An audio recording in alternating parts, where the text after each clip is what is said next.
So when I hear populations of birds that have the same song, they have the same identity. And when they have an identity in common, they have a community, they can create a community in common. And this shouldn't be anything surprising because birds often form communities. They roost together, they might breed colonially, they form flocks. This is just an acoustic version of it. What I feel these spinies are doing is by singing in the dawn uniquely with the specific repertoire, they're saying this is the community to which I belong. And as birds move around, they may have to learn the local dialects before they fit in. When you go back, or as I've been back to some of these locations, and 30 years later, and possibly a generation or even two, I'm still hearing the birds singing exactly the same song. So it's transmitted culturally, and to my ear it just sounds like this is the song of this place. Those birds on the ephemeral wetland, I've been back there, the whole place had dried out, the birds had moved on. So the spinies that were there would have been responding to rainfall and flowering, and having a song in common could have united them as a roving band as they move around the countryside. So once again, we're hearing these negotiations of place and belonging and relationship executed through the dawn chorus. Which brings me to the grey shrike thrush by a roundabout route. So shrikes are gorgeous birds. We've got them nesting. They actually nest under our carport at home. And so I hear them throughout the spring and summer dawn chorus, and they're singing beautifully, but I'm thinking, are they doing something? But I couldn't really put my finger on what it was that they were doing. So for a week I put my microphones out just to eavesdrop on them, and I'd like to walk you through just one of those dawn chorus mornings, because what I heard them do is just really extraordinary.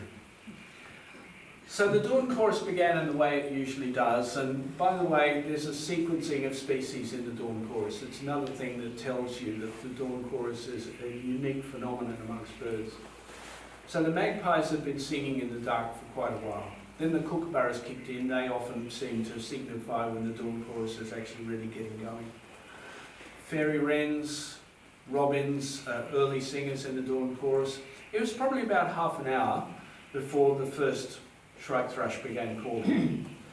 And if you know these birds, you know that they not only have wonderful fluting, rich tonal voices, but they have a repertoire of particular song phrases. And when you get familiar with them, you recognise particular song phrases. So our bird began singing, and it chose one song phrase out of its repertoire. And about 20 seconds later, it sang it again. Sang it again. It was about a minute and a half before the neighbouring bird about 150 metres away also began singing. The two began counter-singing, backwards and forwards. But what was extraordinary was that the neighbouring bird was using exactly the same song phrase.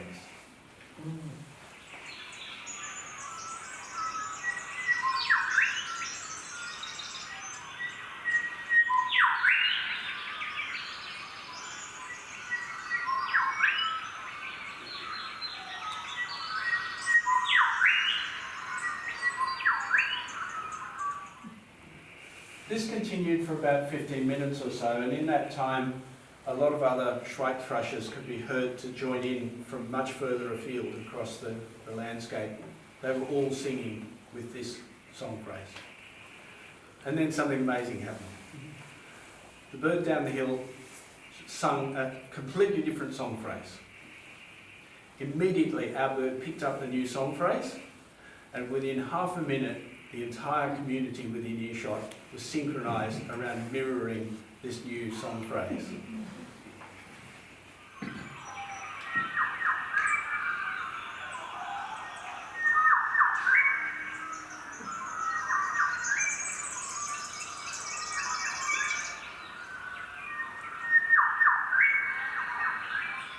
Can you hear that? They're all doing the same thing. So, in the next 15 minutes, some interesting things happened. Firstly, our bird tried to initiate a new song phrase, sung a new song phrase. But a magpie called it exactly at the same time. Nobody heard it. So it tried the second time. The bloody magpie calls again. At that point, it gave up and it went back to the familiar call. Now, by this stage, the whole dawn chorus was ebbing away. It was kind of coming to an end, and you could just hear shrike thrushes as some of the last singers left standing right across the landscape. And from that distance, almost like a Mexican wave, this third unique song phrase could be heard rippling through the community. And once again, within half a minute or so, everybody was singing this third novel song phrase.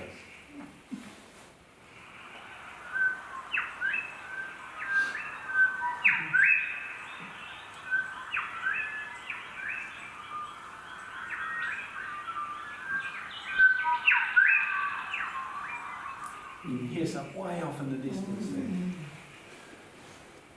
There was a fourth feeble attempt at getting a new song going, but it's kind of like everyone, now we're finished for the morning, let's go and have breakfast. So this is some really extraordinary singing behaviour, and I can't help listening to this without interpreting it as a form of sound game. And the interesting thing about this is that what these birds are doing is they are playing with familiarity and novelty, and the significance of this is that for us, a balance between familiarity and novelty gives us our aesthetics, the things that we enjoy in life. And whether that's the food that we enjoy, the music that we enjoy, it's all based upon a core of what we're familiar with and what we know we enjoy, spiced up with a little bit of, you need it to be a little bit different, otherwise it just gets monotonous and boring. So what we're hearing with these birds is that they are doing something similar. It's a much sort of more simplistic way, but nevertheless they're playing with novelty and familiarity, and I can't help feeling that we're hearing the avian mind in action here. Because we know that the bird brain, its architecture is not that dissimilar to ours. They have the same neurochemical transmitters, including oxytocin, which is the bonding hormone. So these birds are enjoying what they are doing. They're enjoying their singing, they're enjoying playing with sound, and they're bonding and forming a community in the process. And this all happens in the dawn chorus and not throughout the rest of the day. So in summary, what I hear the dawn chorus as is a negotiation between birds over their most vital relationships. This is where I live. I'm acknowledging my neighbour. I'm acknowledging the community to which I belong. I'm creating safety by doing so, and I'm having a damn good time. The important thing about this is they are doing all of these really vital life functions without causing harm to themselves or others. And then I realised there's not just birds that do this. Where I live in the bush, we have swamp wallabies, black wallabies, and they're pretty quiet animals. They're usually solitary. So I was really surprised one morning to come across two animals having what you'd have to call a dinky-dyed biffo. They were totally going for it. However, I'd like you to watch very closely at what these two animals are doing. Firstly, they're facing each other, which means their vulnerable underbellies are exposed to those really sharp claws that they have on their toes. Secondly, they've got their forearms wrapped around each other, which sort of limits them to a configuration, limits their movement. And from there, they're trying to knock the other animal off its balance, off its feet. But when they do, they wait for the other one to get up, re-engage, and then carry on. If they get tired, they might take a break and come back for round two, until eventually one animal moves off, not to return. And you can see how physical this is. This guy's really exhausted. However, when he hops away, he's uninjured. So these behaviours in biology are called agonistic behaviours. And you'd be familiar with kangaroos doing a variation on the theme. Rabbits and hares do something similar. They're actually found right throughout the animal kingdom. But the word agonistic is interesting because it comes from the ancient Greek. Now, if you look it up in the dictionary, the word agonistic is all about aggression and fighting and contention. But actually, the ancient Greeks had a much more subtle understanding of it. For them, contention came in two forms. Firstly, there was contention that caused harm, and then there was contention that did not. The contention that caused harm was open warfare. The contention that did not were things like debating and sports. And the agonistic games were the predator of the Olympic Games. So, and once again, coming back to our language, if you think of a word like antagonistic, it's literally the opposite of agonistic. So agonistic behaviours are ways that animals negotiate their interactions without doing harm. And these are found throughout the animal kingdom. In fish, these are damselfish, they're feisty little protectors of their patch of coral. They've got this behaviour of swimming next to each other and then they'll slap each other with their tail fins. Among reptiles, lizards entwine their bodies, sorry, not lizards, snakes, entwine their bodies, and one will try and push down the head of the other. And coming back to the ancient world, it's interesting that originally the symbol of the entwined snakes was a symbol for commerce, which is essentially a cooperative behaviour. And later it's become, in the medieval age, it's become the symbol for medicine and for healing. Back to mammals again, when I was in East Africa, we witnessed giraffes sparring, and they do the most extraordinary thing. They, two animals will sidle up next to each other. They draw their necks back and then they bring them together with a great thump. You can hear it for quite a way away. It's quite awesome to watch them do this. But as I'm watching, I'm realising they've got to be synchronising their movements. If they don't connect cleanly, one or both of them could stumble, could fall, lose its balance, a lot of momentum in those necks. And if they fell, broke a leg, this could be catastrophic. So they've got to work together. And researchers that have studied them said that it's more subtle than that. Giraffes, like us, have a left and right hand dominance. And they spar with animals that share the same dominance. They also spar with animals that are the same size. And that researcher has said, they fight fair. Another researcher has said, don't think of these as battles. Think of them as ballets. They know what the outcome is. It's not necessarily apparent to the observer. And it's interesting that we can easily interpret this as sort of fights for dominance. But even the idea of dominance has been questioned scientifically now. For instance, the idea of an alpha dog. We've recently got a puppy. She's gorgeous. She's completely manic. So we've got a person coming in helping us with training her. And I asked her, so what about, are we supposed to be the alpha dog and she's got to learn that she's beta or gamma or delta or something? He said, no, that idea's been superseded. The idea originally came from studies on wolves back in the 1970s. The researcher published a very popular book about it. The idea became widespread and adopted, but that researcher was studying animals in captivity. He then went on to study animals in the wild and found that that's not the way that they behave.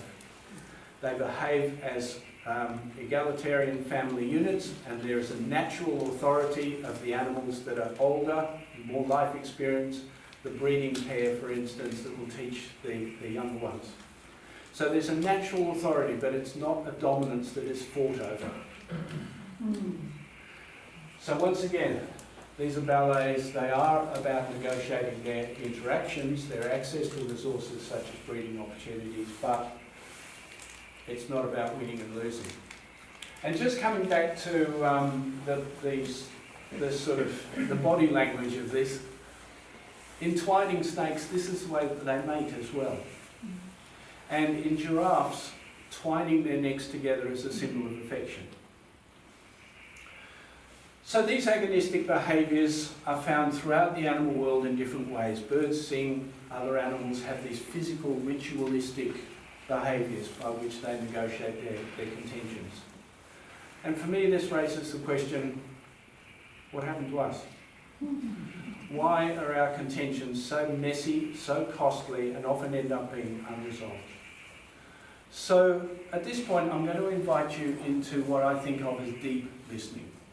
And deep listening is not just listening attentively or recognising information in what you're hearing and interpreting it. Deep listening, if you think about this as person to person, if you're listening to somebody who's talking about their life that is different to yours, different value systems, different life experience, to really listen to what they have to say is to open yourself to being influenced by what you hear.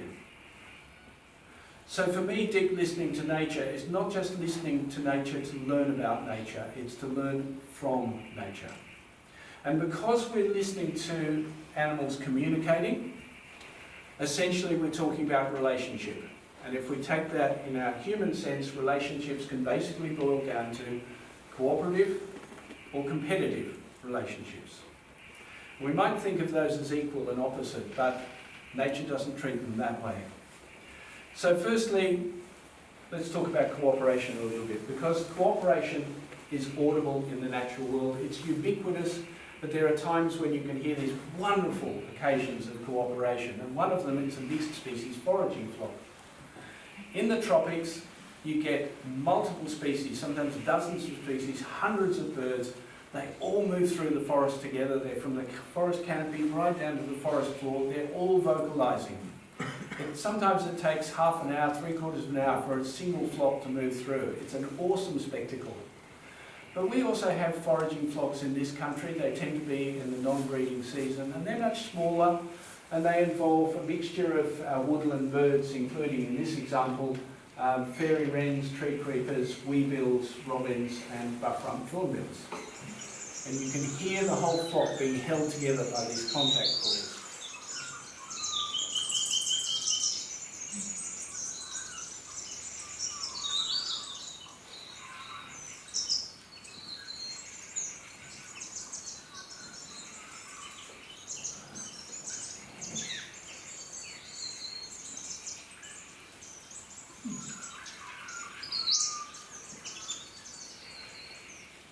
Realised there's a white-naped honeyeater in there. I hadn't noticed that before.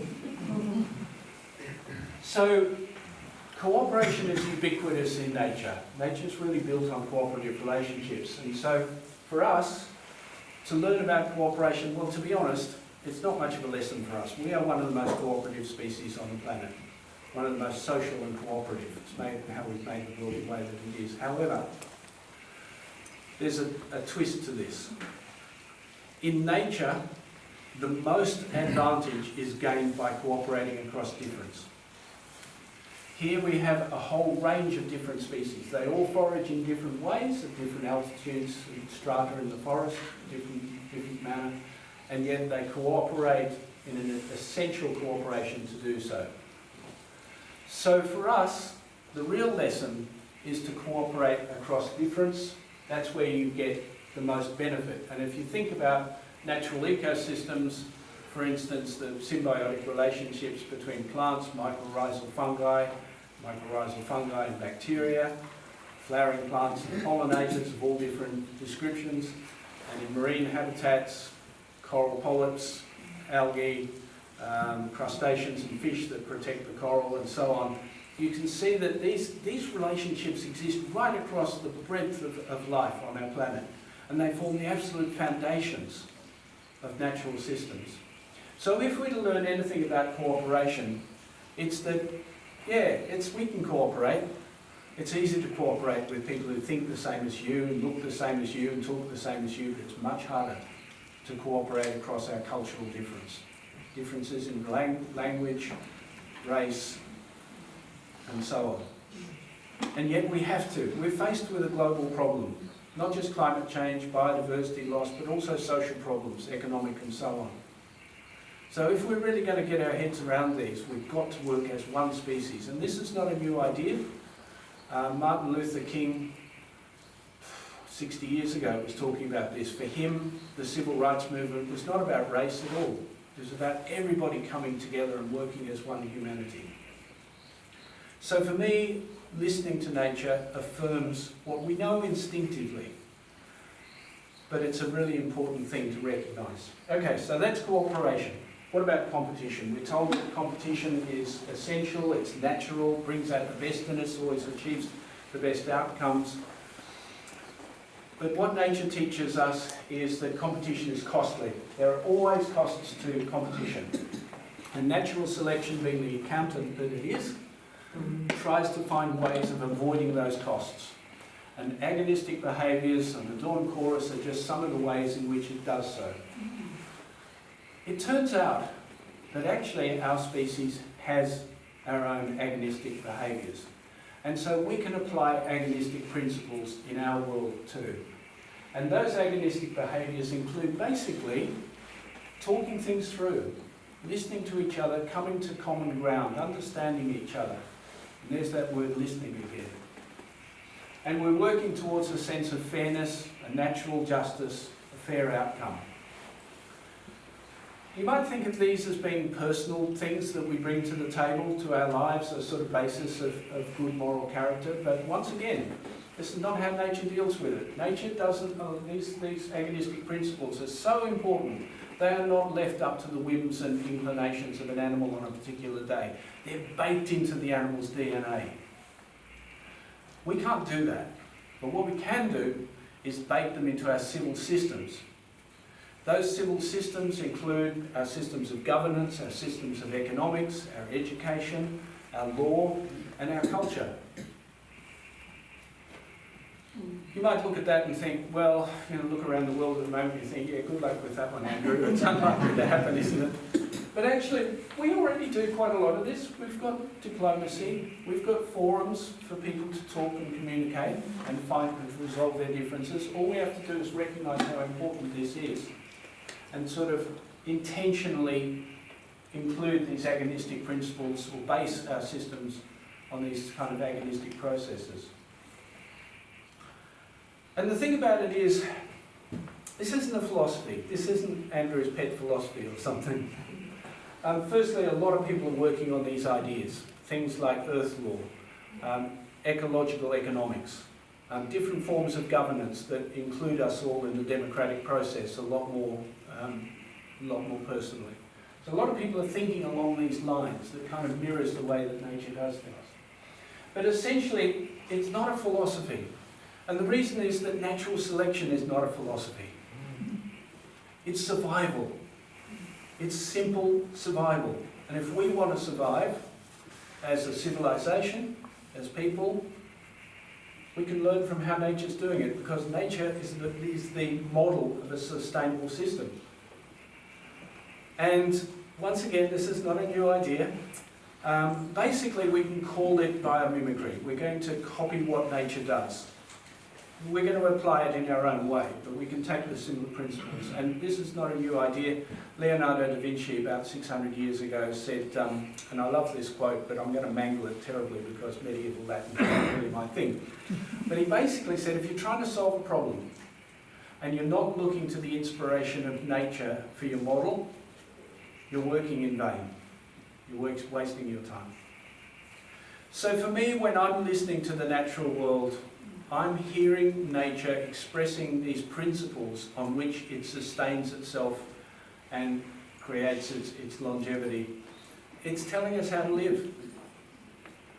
And to me, that's such a beautiful thing. I've been recording for decades now, and there are times when I think, gee, this is very self-indulgent to be out here waving microphones around. What's the point of that, apart from the fact that I like it? But to realise that there is this profound communication that we are a part of and that we can learn from is really beautiful and sobering.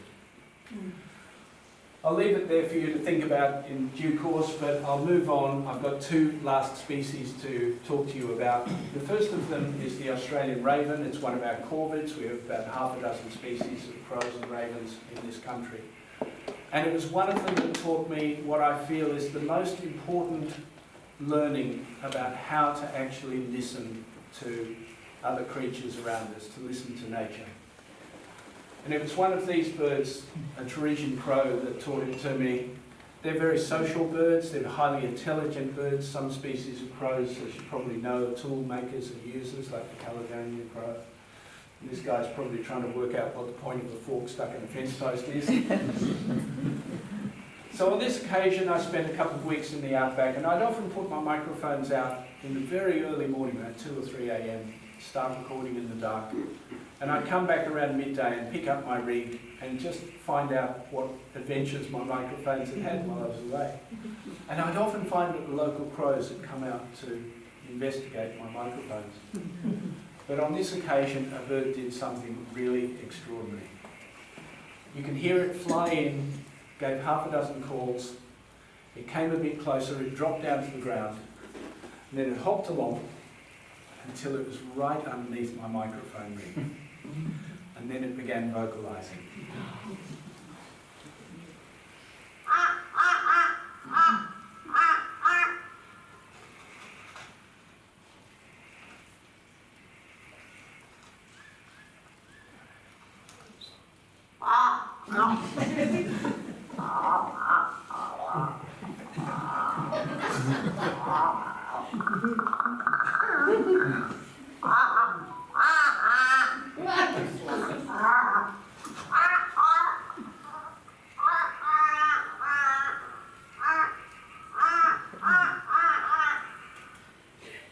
I've played this to a lot of audiences and they all react as you have.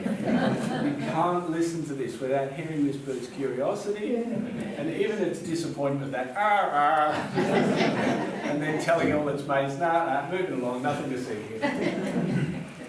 The thing about what we've just done is we've listened with empathy.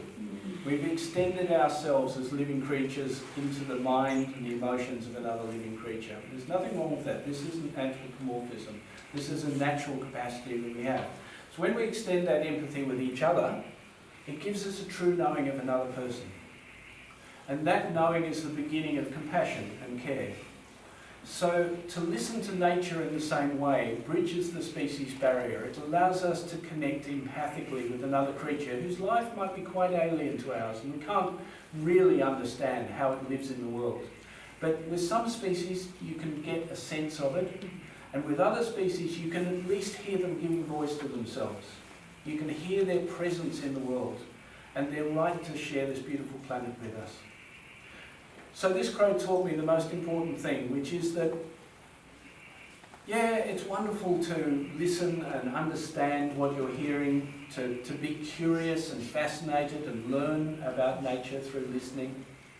But as much as it's important to listen with the head, it's also important to listen with the heart.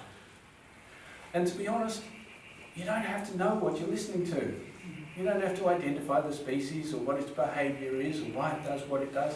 As a listener, you can simply listen and relate to another living creature in the world around you. And to me, that's the most beautiful way of connecting with the natural world as the humans that we are, surrounded by different species.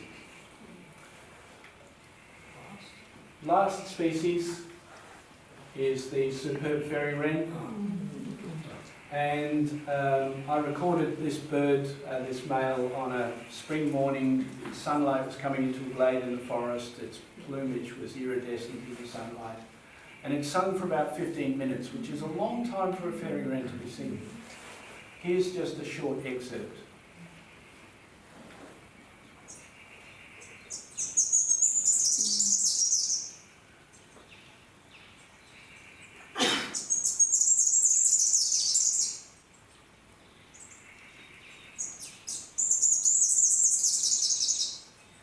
Now, as soon as you hear that, you'll all be familiar with fairy wrens. So it's a very diagnostic sound, isn't it? Very recognisable sound.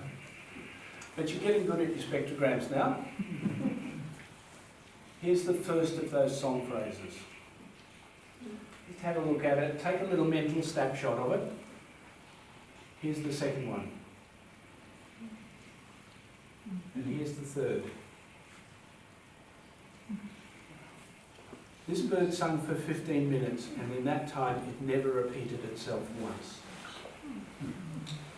And the thing about it is, fairy wrens are songbirds. They learn their songs. So this little guy has to know exactly what it is doing. It has to be copying the songs of its species, and to have learned them. So it is aware of what it's doing. It's intentional about what it's doing. Which brings us to a lovely understanding, and that is the bird brain is so tiny. And it doesn't mean that it's limited. What it means is that information goes around that little brain far faster than it does around our great big lumbering mammalian brains. They literally live their lives faster than we do. They experience time in a different way that we do.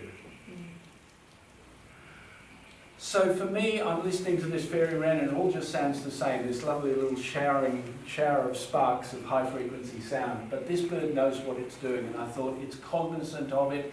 I'm not. The only way that I'm going to hear this in the way that the bird might is to slow its song right down. So I've slowed it down 10 times.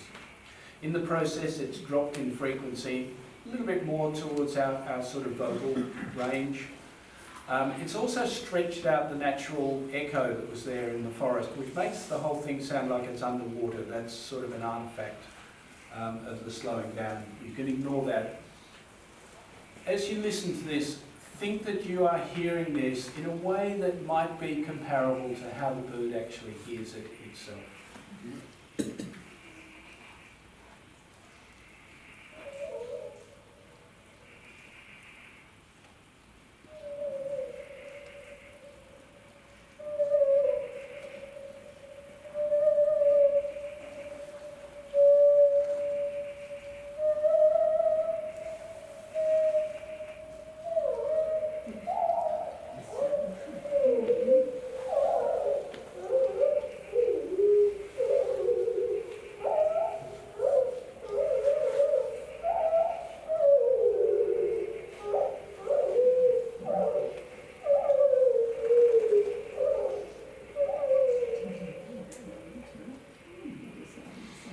So much acoustic information, precisely placed. Every one of those sounds is intentional. You can hear that intentionality, can't you?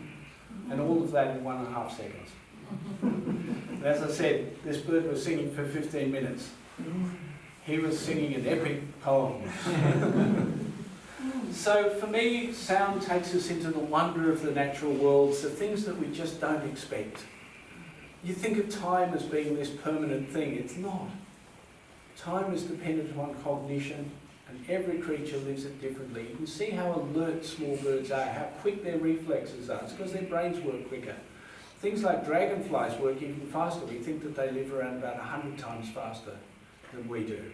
And you can see how quick they kind of move around and how they hunt. So I guess for the wren, you must look at us as being pretty slow, lethargic mammals that are easy to avoid. Sloths. Sloths, exactly, yes. Alrighty, so to sum up.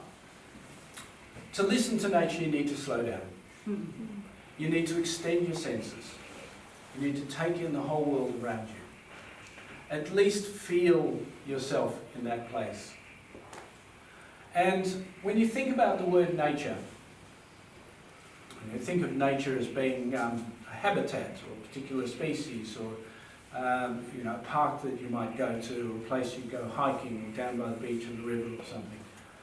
Nature is not a place. Nature is not a place. Nature is a process. Nature is dynamic and ever-changing. It's a whole set of interactions, systemic interactions. So the word nature is not a noun, it's a verb. And we're a part of that verb, we're a part of that natural process. Our bodies are a part of that process, our senses are part of that process. And when you listen, you're an active listener in the environment. Nature is listening to you as much as you're listening to nature. So thinking of it that way, as being living creatures in this living world, to me, listening is the sense that draws us most closely into that experience. I'm going to play that first recording that I played you again to finish off. And after all I've warbled on about, see whether you hear it differently than you did the first time around.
Alrighty, we'll leave it there. I just want to say a couple of words about the book that I wrote last year and published. And this is not, in a sense, to spruik the book. It's more that if I explain it to you all now, I don't have to explain it to you individually. So when I'm writing it, and there's so much in it from birds in other countries as well as in this country, and I'm realising that I'm describing things, I have to let the reader hear what I'm talking about. So there are 300 audio files that accompany the book. They're all online on a single web page. And in the beginning of the book, you find this page. That QR code brings up the website, or you can type in the URL. And when you're reading through and you come across this little bird symbol, it means that there's an audio file, or if there's multiple symbols, it means there's multiple audio files. And when you go to the website, you'll find that little bit of text that relates to it, just to sort of link you in. So you listen before you read or after you read a chapter or whatever. But it's it's a reading as well as a listening extravaganza. So anyway, thank you so much for coming out tonight on a gloriously sublime evening and giving me your attention, and thank you for listening.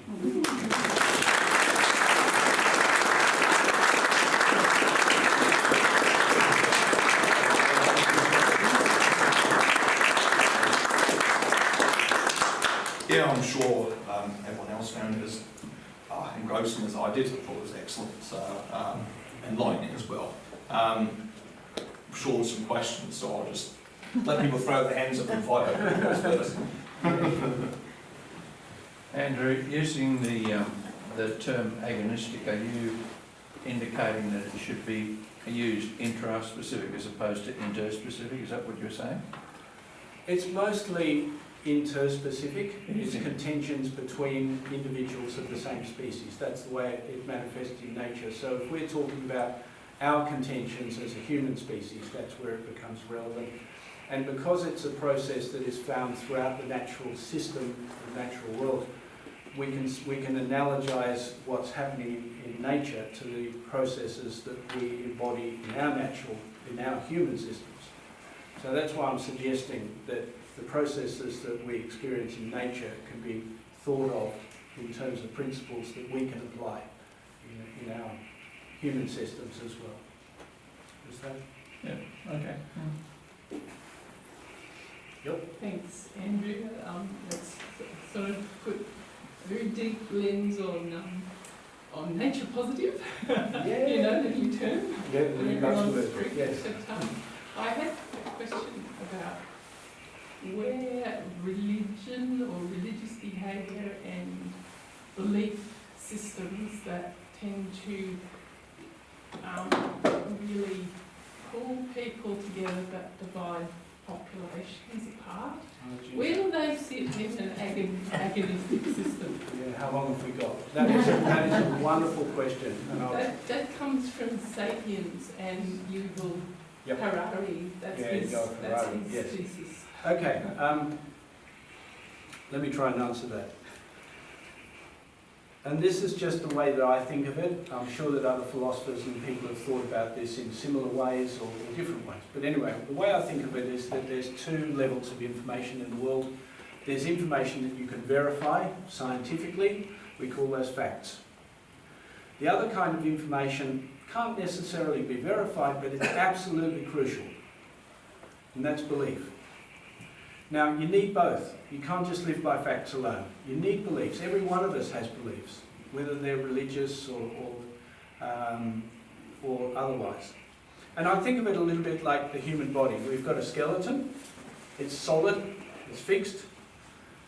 But you've got to animate the body with soft tissue to create movement, to create life. So beliefs are kind of the animation of life.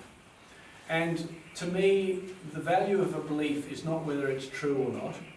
It's what it allows you to be in your life. So you can believe any old stuff. It's who you become through believing that is the measure of that belief system. Now, coming back to religions basically have been created in a world before we had an ecological awareness, and certainly before we had an ecological crisis. So most religions, their purpose is to moderate human behaviour, human to human, our moral behaviour. We've found that they don't work very well, they can easily be corrupted, and we're now in a situation where we really need to transcend those old moral belief systems if we're to find an ecological belief system and become an ecological species. And that is happening. You find that particularly, say, in Catholicism, the Pope put out a document talking about our relationship with nature, with the creation, and advocating that we build a much deeper and caring connection with it. So these kind of things are happening in traditional religion, but equally I think there's a lot of space for us to step outside of that and think of our relationship with nature rather than just our relationship with each other. The other thing that you touched on was the way that we create in and out groups. And it's very easy for religions and cultures and races and identities to create an in-group and hence an out-group that becomes the enemy. And in a way, there's a bit of research at the moment that's suggesting this is a hormonal thing, that oxytocin that bonds us as a community also enhances that out-group response. Now, if that's true, then we've really got a problem, because it makes cooperation far more difficult. But to be honest, religions aren't going to solve that, they just end up reinforcing that. So if we are to come together as one species, we've got to think much bigger than that. We've got to think about ourselves. We can have our religions and have our beliefs, that's fine, but we've got to transcend that. I don't know whether it's an answer to what you're talking about, but it's just some of the things that rattle around my head. Yeah, thank you. I have to think more about it. And look, I think essentially our relationship with nature is the core of it. You know, because nature's a real thing. We can actually measure it. It's physical, it's there. You can kind of tap it on the forehead. God's an abstract. And a lot of these moral philosophies are abstract. And they need to be, and that's okay. But nature is going to not, nature is, another way of thinking about this is that nature has shaped us. All our civilizations have been shaped by nature, by the resources that are available, by the climate, by diseases, by all kinds of things. Most civilizational collapses have happened through either climate or through illnesses. So nature shapes us, and when you realise that, you realise that we are not in charge of our destiny. And for us to accommodate to nature and to allow nature to shape us into being the species that we need to be, I think is a lovely way of thinking of it. Religions that doesn't allow us to, it tries to give us power over those things, I think. Yeah, a lot of religions do. But again, you've got to think, you know, these religions were made a long time ago, before we realised a lot of the science that we have now, and also the kind of situation that we're in now. We can't afford to be thinking that way. And when you look back over history, there's a wonderful book, Peter Frankopan, I've got it with me on this trip, it's a bloody doorstop. But he talks about world history in terms of environmental impacts. And he makes the case that really we've never had any destiny, we still don't have it, nature's always shaped us. So all we can do is think about influencing the world. We can't control it.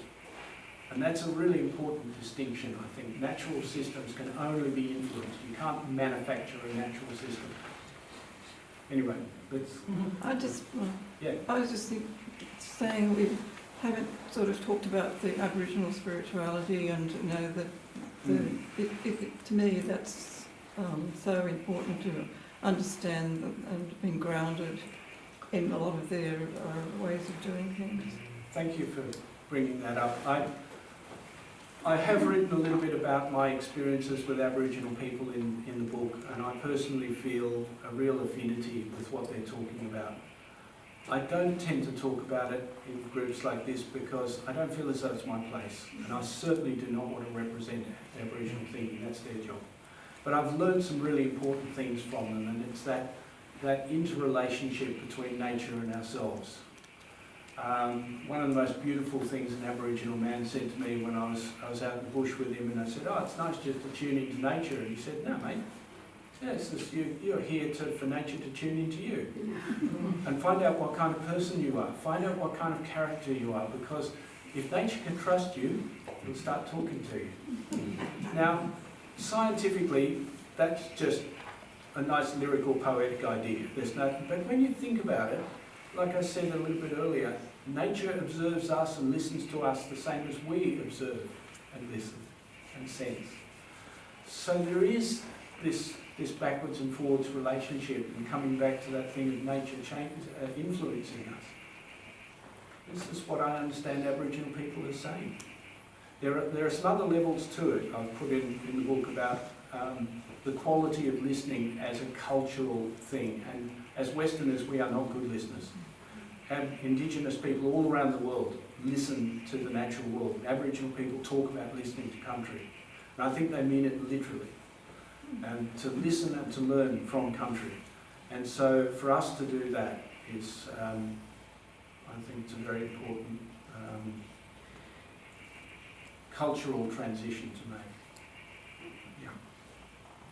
On a similar thing, as I was watching what you were showing us, it just so strongly came about Indigenous songlines and how Indigenous people move through the country. Yes. And the impact of birdlife. And I just, it wasn't anything that I was a question, it was really a wondering of the meaning, the deeper meaning of some lines and what they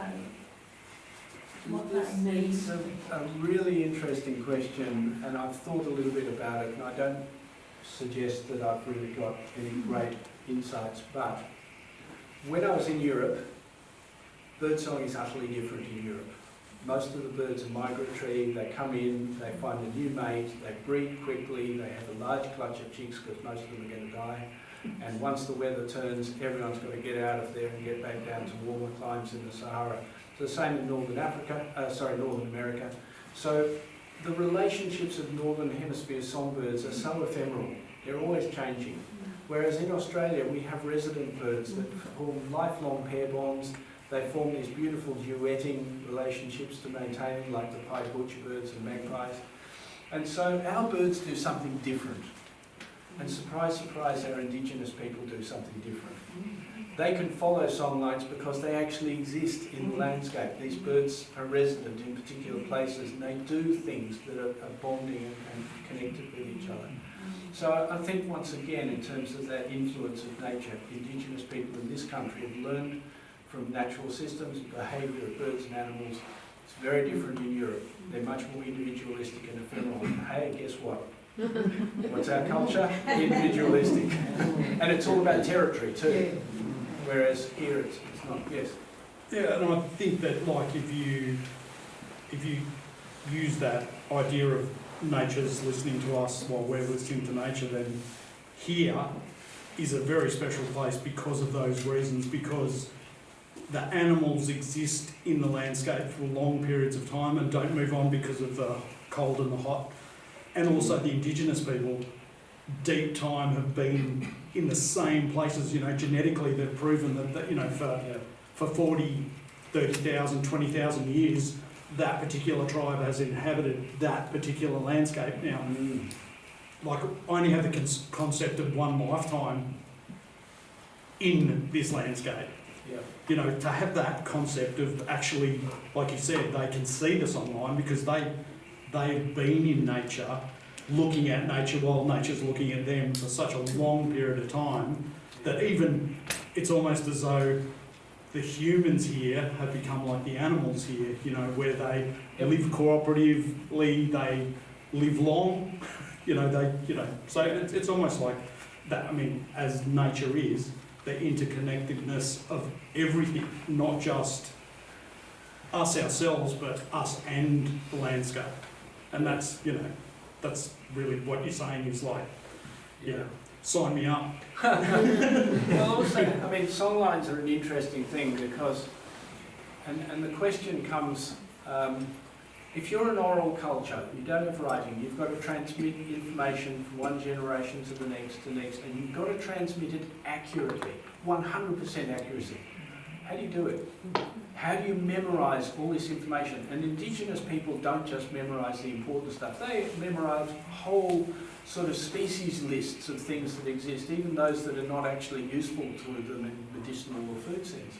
They just enjoy memorising things. They've got genealogies that stretch back, across the generations. They've got all this information that is all sitting in their memory. And this is why elders are so important, because they're the ones that have this natural authority.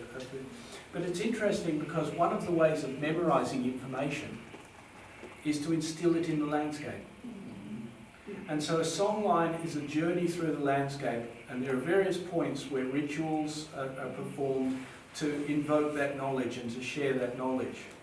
So for Aboriginal people, as I understand it, they actually embody knowledge in the landscape. And in the ancient world, in ancient Rome, this was called the theory of loci, that they would walk around the landscape, around buildings, and they would embody knowledge so that they can, like Stations of the Cross or something. So it's allegedly Stonehenge has the same thing, and the labyrinth and all those have that same, it's a memory palace of sorts. Exactly, yes.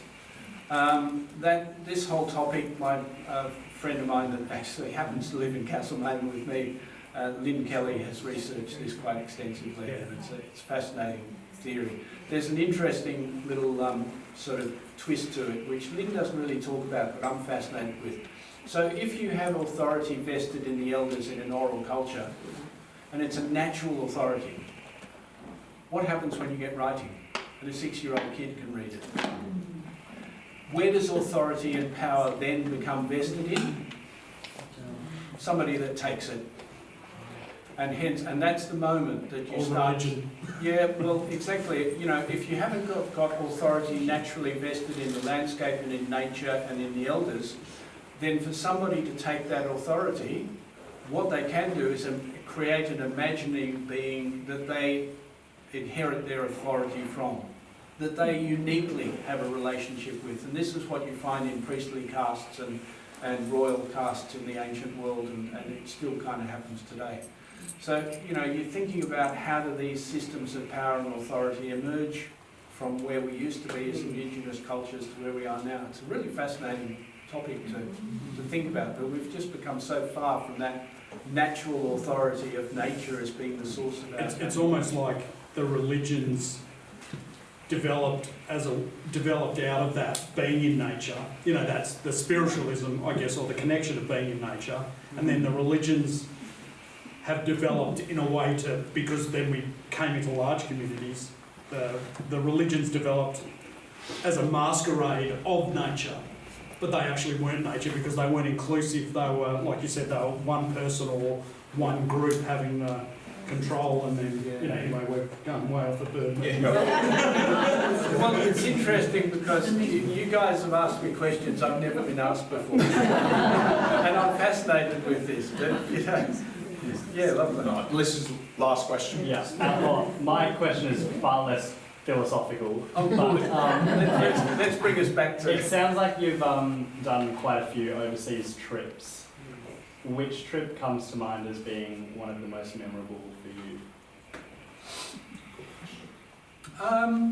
They're each memorable in their own way. I found Europe quite a disappointment because the birdsong is just not terribly... It's fantastic, it's really complex, but you tend to get a bird sitting on top of a tree just pouring its heart out, and it's fascinating. But as an Australian, I'm used to all these relationships in sound. I'm used to flocks, I'm used to things like the butcher birds singing in duets and so on, and just to hear some grandstanding bird.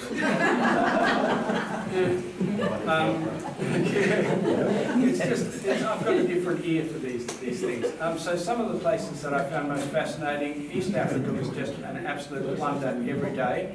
I went over there with this great fat book of the birds of East Africa, and to be honest, it hardly got opened because I thought, we'll look at the big animals, the giraffes and the zebras and the lion, have a look there, and then we'll get down to recording the birds.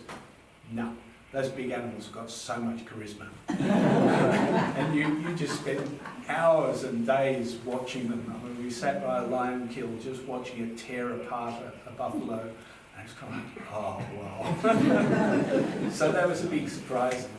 India is one of my favourite places. You think of India as being the most overpopulated place on the planet, but actually they have a wonderful national park system, and the wildlife in Indian forests, Indian bird life is just, it's glorious.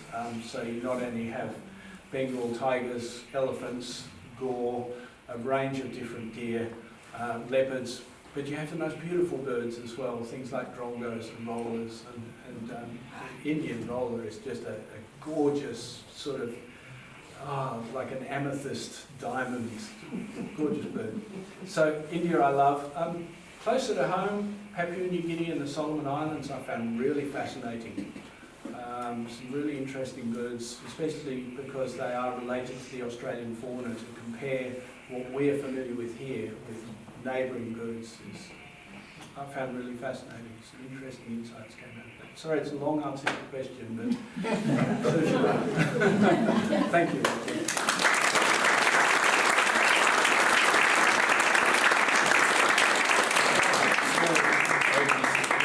Appreciation, so yeah, thank you, really enjoyed it. So Thank you very much. Thank you, everyone.